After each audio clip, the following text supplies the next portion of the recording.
I remember the morning like a bad line from a cheap play, two black SUVs sitting on my gravel like intruders, agents moving with that clinical hush that turns a backyard into a courtroom, and Karen, the self-appointed queen of Oak Haven Estates, standing in a beige pantsuit with a smile that tasted like victory, though all she'd done was dial a phone.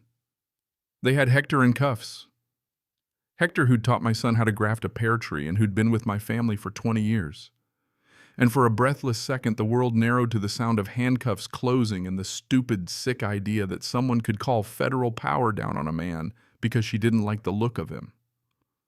I froze with a coffee in my hand and realized very quickly that this was the exact moment the quiet life I'd built to honor Eleanor, a farm named for her 30 acres of orchards and a barn that smelled like hay and old jokes had been declared enemy territory. She told them we were a blight, that my little hobby farm threatened property values, and she'd weaponized people who should have been above personal vendettas. The financial hit was immediate, the days strawberries left to wilt in the sun while men I trusted were humiliated on my own land. I stood there and something in me snapped, not a ragey snap, but a cold professional click, the same tone I used on the bench when clarity had to cut through nonsense, and I told her quietly that she had no idea who she was messing with. She laughed, a barking little sound, and puffed out her chest like a person who lived inside titles and letterhead. That's when the judge I had been for 30 years woke up and decided the retirement measured in heirloom tomatoes and late morning sunlight was over. I walked up, kept my hands visible, addressed Agent Diaz by name, handed him a waterproof folio with passports, visas, I-9s, social security cards, meticulously tabbed, cross-referenced, carried everywhere now. Because the first HOA notice had taught me to expect bad faith and watched his professional annoyance shift to recognition. The paperwork was perfect. Hector was legal. The report had been false. The click of handcuffs opening was the sweetest sound I'd heard in years. And while the icy SUVs left with the brisk efficiency of professionals who hate being played, Karen stood there and promised ruin. She had no idea whose life she'd poked with that phone. She had poked a hornet's nest created by a man who had written opinions on hornet's nests, and when she said, "You'll be hearing from our lawyers," she lit a fuse she'd soon regret. I gathered my men, apologized, promised pay for the day, and then sent them home.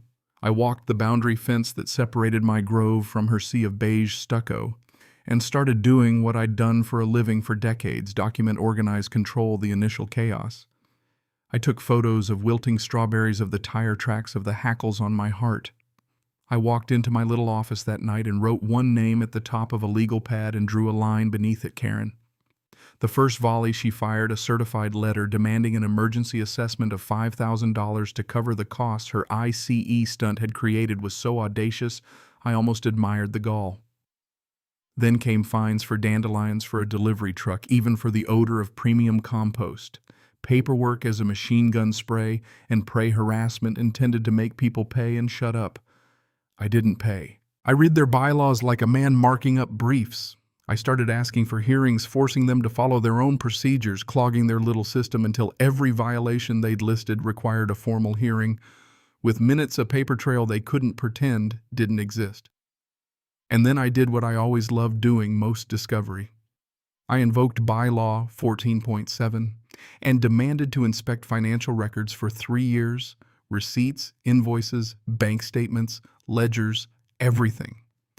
Their reply was a stonewall, a 1-hour summary at the lawyer's office with no copies. People with nothing to hide hand you drawers, the rest guard them. I sent the request certified, the clock started. The twist that would turn this from a personal feud into a community reckoning came not with drama but with paperwork and a neighbor's knock. Arthur Vance, the elderly man who tended roses across the road, came to my gate with a bundle of his mail and a story about a wheelchair ramp he'd built for his wife, a simple, compassionate thing tore down because Karen insisted on expensive materials from the HOA's preferred contractor fines that bled his retirement and left his wife afraid to go outside. That was the key. His shame turned private grievance into communal pattern. After Arthur came others. The Millers nearly foreclosed after fines over a playset's color. Dave the Marine fined daily for a flagpole that memorialized his father. Widows fined for seasonal wreaths. I hosted quiet gatherings in my farmhouse and simply listened. Then I showed neighbors the bylaws that protected them and the due process they hadn't known existed. I built a confidential form where residents uploaded photos and fines. The stories poured in and painted a picture of selective enforcement and petty tyranny. While Karen used the rule book like a cudgel, I used it like a scalpel. Every complaint I filed demanded hearings, clogged their machinery, and created records that could be subpoenaed. Ben Carter, my old law clerk, dug into vendor names and found something uglier than petty rule-mongering evergreen solutions paid hundreds of thousands didn't exist. Payments from HOA accounts landed in a shell corporation, and the signatory on that account was a name that matched Karen's maiden name. The quiet, bureaucratic hunt became a smoking gun ghost. Vendors inflated invoices, kickbacks, money going into accounts linked to her. I filed motions to compel, insisted on discovery, and worked the bylaws mechanisms, petitions, special meetings, quorum rules. 10% of homeowners could call a meeting. In a 200-house community, 20 signatures would do. With Arthur, Dave, and a handful of others walking door to door, we collected 57 in 2 days. That petition forced a special meeting, and the agenda was clear: review board, conduct, demand transparency, vote on an independent forensic audit. Karen tried to bury it on a Wednesday night. She misread the human element. The clubhouse was packed, standing room only. A community that had been isolated and frightened suddenly gathered and collectively said enough. I made a point of order according to Robert's rules and the HOA's own bylaws. The petition determined the agenda, and then I walked to the projector and showed what their money bought. Flowcharts of payments to phantom vendors, copies of incorporation documents, a signature matching Karen's maiden name on an account that had siphoned off hundreds of thousands. She stood and called slander, but the room had the slides, it had the minutes, it had the people who had been fined into silence.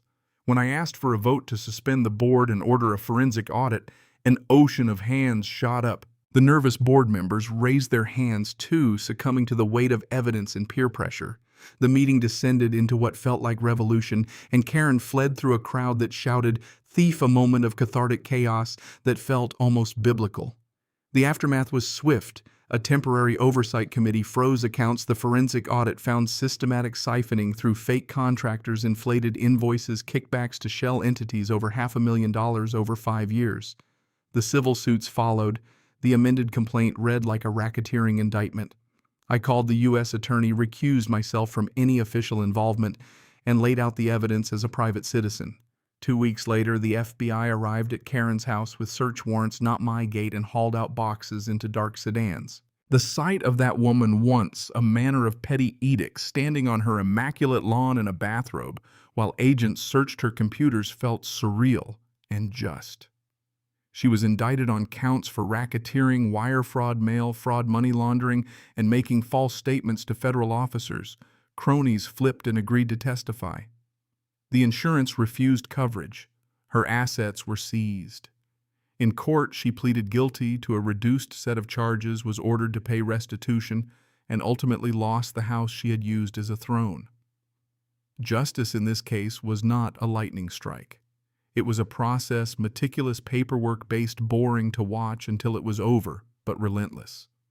The satisfying part was not her fall alone, but the rebuild. The new board, led by Dave and Arthur, apologized publicly and expunged malicious fines.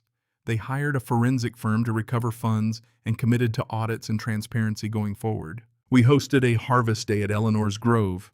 Hector and his crew were guests of honor, teaching neighbors how to pick the perfect tomato. The very people Karen had tried to paint as threats now celebrated as community stewards. Arthur's wife sat on her porch in the sun again. Dave kept his flagpole, and the bylaws were amended from petty restriction to simple encouragement to fly the flag with pride and respect. We set up a fund to help families harmed by the fines, and at a long table in my barn, we ate food from soil these hands had tended and laughed like people who had come through a storm. The lesson that arrived quiet and unavoidable was this: systems are built by people, and they bend when good people remain silent. Law is a tool, and when you learn how the lever works, you can pry open corruption.